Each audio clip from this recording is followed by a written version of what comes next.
የቀይ ባህር ጉዳይ ለኢትዮጵያ የህልውና ጉዳይ ነው።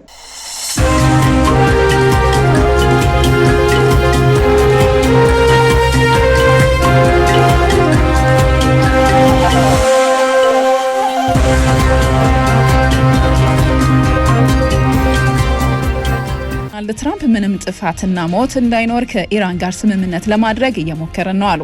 ፕሬዝዳንቱ ከኢራን ጋር እየተደረገ ስላለው የኒውክሌር ድርድርና በሌሎች ጉዳዮች ከእስራኤሉ ጠቅላይ ሚኒስትር ቤንያሚን ኔታንያሁ ጋር በስልክ መክረዋል። የቴህራን ጋር ስምምነት ላይ ካልተደረሰ ወታደራዊ አማራጭ እንጠቀማለን ብለዋል ፕሬዝዳንቱ። መሳፍንት እያዩ ጉዳዩን በትንታኔ ተመልክቶታል።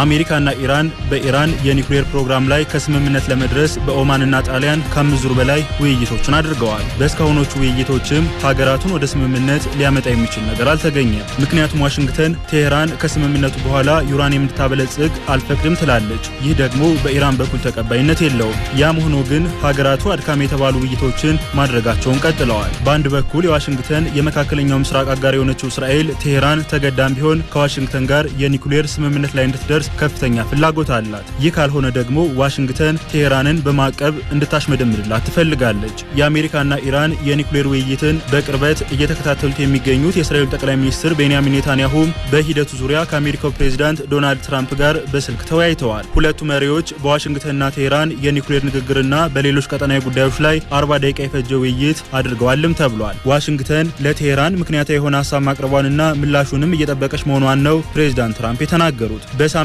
መጨረሻ ቀናት ከቴህራን ጋር ሌላ ዙር ውይይት ለማድረግ መታቀዱንም ፕሬዝዳንት ትራምፕ ለኔታንያሁ መናገራቸውንም ሮይተርስ ዘግቧል። ሆኖም ግን ሁለቱ መሪዎች በስልክ ባደረጉት ዘለግ ያለ ውይይት ጠቅላይ ሚኒስትር ኔታንያሁ ስላሉት ነገር ምንም አይነት ዝርዝር መረጃዎች አለመውጣታቸውንም ነው ዘገባው ያመላከተው። ፕሬዝዳንት ትራምፕ ከውይይቱ በኋላ በዋይት ሀውስ ለጋዜጠኞች እንደተናገሩት ከጠቅላይ ሚኒስትር ኔታንያሁ ጋር ጥሩ የሚባል ውይይት አድርገዋል። በመካሄድ ላይ ያለውን የኒውክሌር ድርድር ጨምሮ የተለያዩ ጉዳዮችን አንስተናል ሲሉም ፕሬዝዳንቱ አክለዋል። የኢራን የውጭ ጉዳይ ሚኒስቴር ቃል አቀባይ እስማኤል ባጋሃይ በሰጡት ጋዜጣዊ መግለጫም ዋሽንግተንና ቴህራን የፊታችን ቅዳሜ በኦማን ሙስካት ለመገናኘት አቅደዋልም ነው ያሉት። ቀጣዩ የዋሽንግተንና ቴህራን የኒውክሌር ውይይት ከመካሄዱ በፊት ጠቅላይ ሚኒስትር ኔታንያሁ የደህንነት ባለስልጣኖቻቸው የአሜሪካውን ልዩ መልእክተኛ እንዲያገኟቸው ማዘዛቸውም ተሰምተዋል። ባለስልጣናቱ መቼና የት እንደሚገናኙና በየትኞቹ ጉዳዮች ላይ እንደሚመክሩ ግን በዘገባው የተባለ ነገር የለም። ፕሬዝዳንት ትራምፕ ምንም ጥፋትና ሞት እንዳይኖር ከኢራን ጋር ስምምነት ለማድረግ እየሞከርን ነው ሲሉም ለኔታንያሁ ነግረዋቸዋል። ፕሬዝዳንት ትራምፕ አክለውም ቴህራን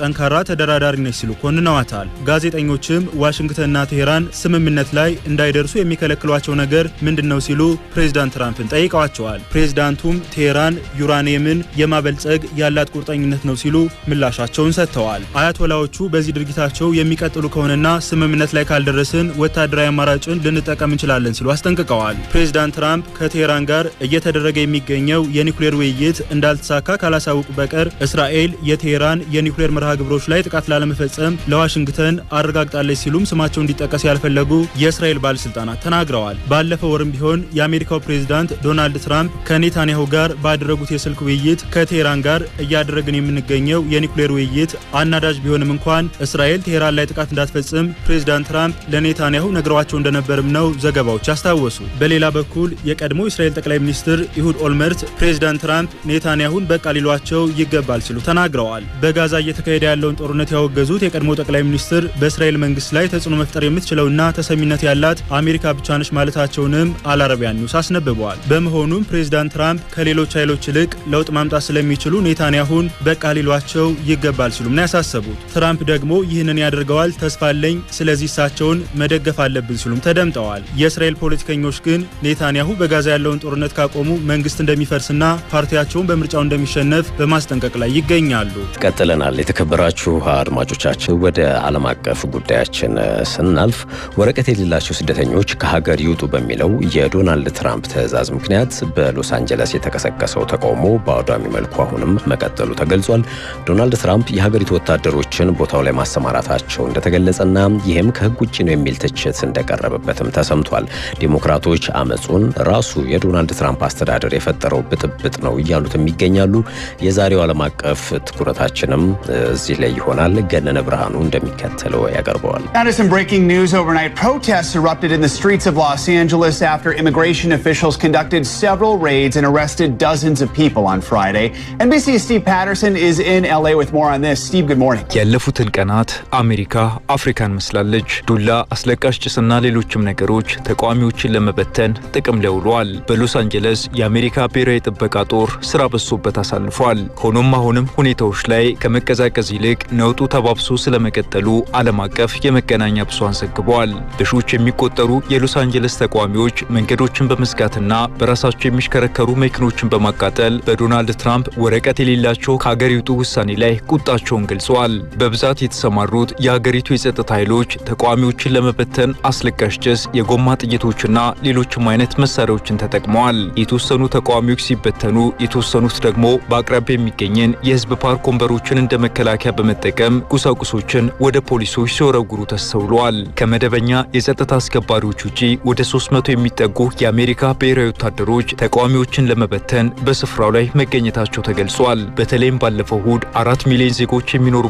ሎስ አንጀለስ ከተማ በከፉ ተቃውሞዎች ተነጣለች። የከተማ ተቃውሞን ለማስቆም የአሜሪካ ወታደር ሲገኝ ብዙም አልተለመደም። ትከሻ ለትከሻ ተደጋግፎና ጋሻቸውን ወድረው ከተቃዋሚዎች ፊት ለቆሙት ወታደሮች ወደ ካምፓችሁ ግቡ የሚሉ ድምጾች ከተቃዋሚዎች ከጩኸት ጋር ተደምጠዋል። በሎስ አንጀለስ ለተቀሰቀሰው ተቃውሞ ዲሞክራቶችና ሪፐብሊካኖች እርስ በርስ ተወነጃጅለዋል። ዲሞክራቱ ካቪን ኒውሶም ዶናልድ ትራምፕ በሎስ አንጀለስ ባሰማሯቸው ብሔራዊ ወታደሮች የክልሉን ሉዓላዊነት ጥሷል ሲሉ ከሰዋል። የሎስ አንጀለስ ከንቲባ ካረን ባስ የኒውሶምን አስተያየት በመደገፍ ሀሳባቸውን ሰጥተዋል። ከንቲባ በጋዜጣዊ መግለጫቸው በሎስ አንጀለስ የተቀሰቀሰውና እያየን ያለነው ትርምስ ሁሉ በትራምፕ አስተዳደር የተፈጠረ ነው፣ እየተደረገ ያለውም ስለ ሕዝብ ደህንነት ሳይሆን አጀንዳው ሌላ ነው ሲሉ ትራምፕን ተጠያቂ አድርገዋል። ለከንቲባ ካረን ባስ ምላሽ የሰጡት የዋይት ሃውስ ቃል አቀባይ አቢጌያ ጃክሰን በሎስ አንጀለስ ምንም አይነት ችግር የለም፣ ችግር ፈጣሪው መንግስት ነው ብለው መናገራቸው በራሱ ከንቲባዋ ነጭ ውሸት ዋሽቷል ሲሉ ተችተዋል። በፌዴራል መንግስት የተሰየሙ ወኪሎች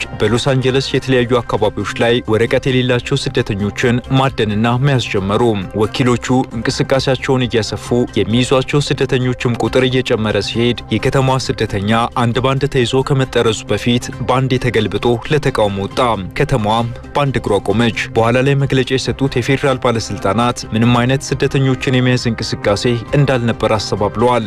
ባለስልጣናቱ ምንም እንኳን ይህንን ቢሉም ያ ሁሉ ህዝብ ያለ ምክንያት ነው አደባባይ ላይ የወጣ የሚለው ማንንም የሚያሳምን አልሆነም። እስካሁን በሎስ አንጀለስ በተነሳው የስደተኞች ተቃውሞ ከ100 በላይ ሰዎች መታሰራቸውን ባለስልጣናቱ ገልጸዋል። ከታሰሩትም ውስጥ የህግ አስከባሪ አካላት ስራቸውን እንዳይሰሩ እንቅፋት ፈጥሯል የተባሉ አንድ ከፍተኛ የሰራተኛ ማህበር መሪም ይገኙበታል ተብሏል። የብሬናን የፍትህ ማዕከል እንደገለጸው ከ1965 ወዲህ ለመጀመሪያ ጊዜ ያለ ግዛቱ ፍቃድ የሀገሪቱ ብሔራዊ ወታደር መግባቱን የገለጸ ሲሆን ከዚህ በፊት በፕሬዝዳንት ሊንደን ቢ ዘመን ነበር ያለ ግዛቱ ይሁንታ የዛሬ 60 ዓመት ወታደሮች ገብተው የነበሩት ተብሏል። ባለፉት ቀናት ክስተት የተበሳጩት ዶናልድ ትራምፕ በአሜሪካ መንግስት ስልጣን ላይ አመጽ በሚከሰትበት ያለምንም ቅድመ ሁኔታ መንግስት የፌዴራል የጸጥታ አገልግሎት አባላት እንዲያሰማራ የሚፈቅድ የህግ ድንጋጌ እንዲወጣ ጥያቄ አቅርበዋል። አሁን የተቀሰቀሰውን ተቃውሞ ለማብረድም 2000 የብሔራዊ ጥበቃ አባላት ሰላም ለማስከበር እንዲሰማሩ ፍቃድ ሰጥቻለሁ ብለዋል። ትራምፕ ለጋዜጠኞች እንደተናገሩት በሎስ አንጀለስ እጅግ አደገኛ ሰዎች አሉ፣ በየትኛውም መንገድ ሊያመልጡ አይችሉም ብለዋል። ከሎስ አንጀለስ በስተምስራቅ 200 ኪሎ ሜትር ርቀት ላይ በሚገኘው ቲዮኒናይን ፓልምስ በተባለ አካባቢ ላይ ወደ 500 የሚጠጉ የባህር ኃይል ወታደሮችን ለማሰማራት መዘጋጀቱን የዩኤስ ሰሜናዊ ዕዝ ተናግሯል። በዚችው በምትታመሰው ሎስ አንጀለስ የሚኖሩት የቀድሞዋ ምክትል ፕሬዝዳንት ካማላ ሃሪስ የስደተኞችን እስራትና በከተማዋ ላይ ወታደሮችን ማሰማራት ሽብርና ክፍፍልን ለማስፋፋት ሆን ተብሎ የተነደፈና በስሌት እየተፈጸመ ያለ የጭካኔ አጀንዳ አካል ነው ብለዋል። ካማላ ሃሪስ ጨምሮም በጣም መሰረታዊ መብቶቻችንንና ነጻነታችንን ለመጠበቅ የተነሱትን ጥያቄዎች ሁሉ እደግፋለሁ ብለዋል። በእርግጥም ዶናልድ ትራምፕ ተቃውሞችን ለማብረድ ብሔራዊ ወታደሮችን ሲያሰማሩ ይሄ የመጀመሪያቸው አይደለም። እንደ አውሮፓ አቆጣጠር በ2020 ጆርጅ ፍሎይድ የተባለ አፍሪካ አሜሪካዊ በሚኒያፖሊስ መኮንኖች በግፍ ከተገደለ በኋላ የተቀሰቀሱትን ተቃውሞች ለመቀልበስ በርካታ ግዛቶች ወታደሮቻቸውን ወደ ዋሽንግተን ዲሲ እንዲልኩ ጠይቀዋል። የተጠየቁት የግዛቶቹ አስተዳዳሪዎችም ወታደሮችን ወደ ዋሽንግተን ልከው ነበር። በጊዜው ጥያቄውን ያልተቀበሉና እምቢታቸውን የገለጹ የግዛት አስተዳዳሪዎችም ነበሩ።